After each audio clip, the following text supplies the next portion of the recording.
பாக்குறோம் டீ பாத்திரம் என்ன பண்ணுவோம் அதிகமா சத்தம் போடுவோம் பக்கத்துல யாரோ கூப்பிடுறா சரியா சத்தம் போட்டு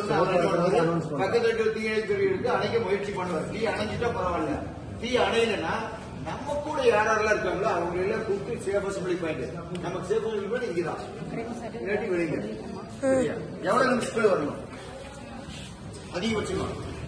பயர் பாத்துட்டீங்க எவ்வளவு நிமிஷம் வருவீங்க ஒரு 10 நிமிஷம்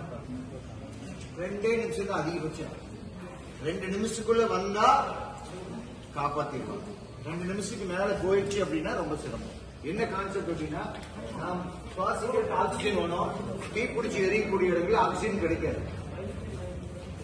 சரியா ஆக்சிஜன் கிடைக்காது ஆனா நம்ம மனசுக்குள்ள என்ன தோணுனா ஓடலாம்னு தோணும்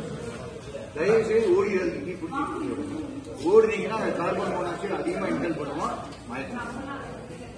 எவ்வளவு விரைவு கிளாஸ் வரைக்கும் யூஸ் பண்ணா இந்த சேர்ந்ததை நம்ம வச்சிருக்கோம் A class B class C class E class ஏங்கிறது நேச்சுரல் ஃபயர் பிங்கிறது லிக்விட் ஃபயர் சிங்கிறது கேஸ் ஈங்கிறது எலக்ட்ரிக் ஃபயர் எல்லா கிளாஸ் ஃபயருக்குமே இது யூஸ் ஆகும் எமர்ஜென்சி நம்பர் இங்க ஒட்டியிருக்கோம் தீயணைப்புக்கு உபயோகப்படுத்து அப்படின்னா ஹேண்ட்ல இப்படி பிடிக்கிறீங்க போஸ்ட் பிடிச்சிக்கிறீங்க மஞ்சள் கலர்ல சேஃப்டி பின் போட்டிருப்பாங்க இதுதான் மெயின் பலமா பிடிச்சிருந்தீங்கன்னா கட் ஆயிரும் எடுத்துரும் எங்க தீ பிடிச்சிருக்கோ தீயோட அடிபாகத்துல காத்தோட திசைக்கு தகுந்த மாதிரி வச்சு ரவுண்ட் மோனியா பாஸ் பண்ணி ஒரு கோவில் இருக்கும்ல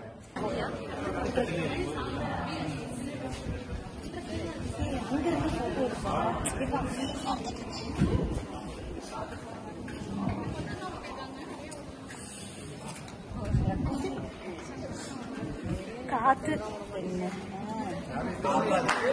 சரியா பின்ன பலமா எடுத்துட்டேன் எடுத்தோன்னே என்ன பண்றது பின்ன அது எப்படின்னு பாருங்க காத்தோட திசைக்கு தகுந்த அவ்வளவுதான்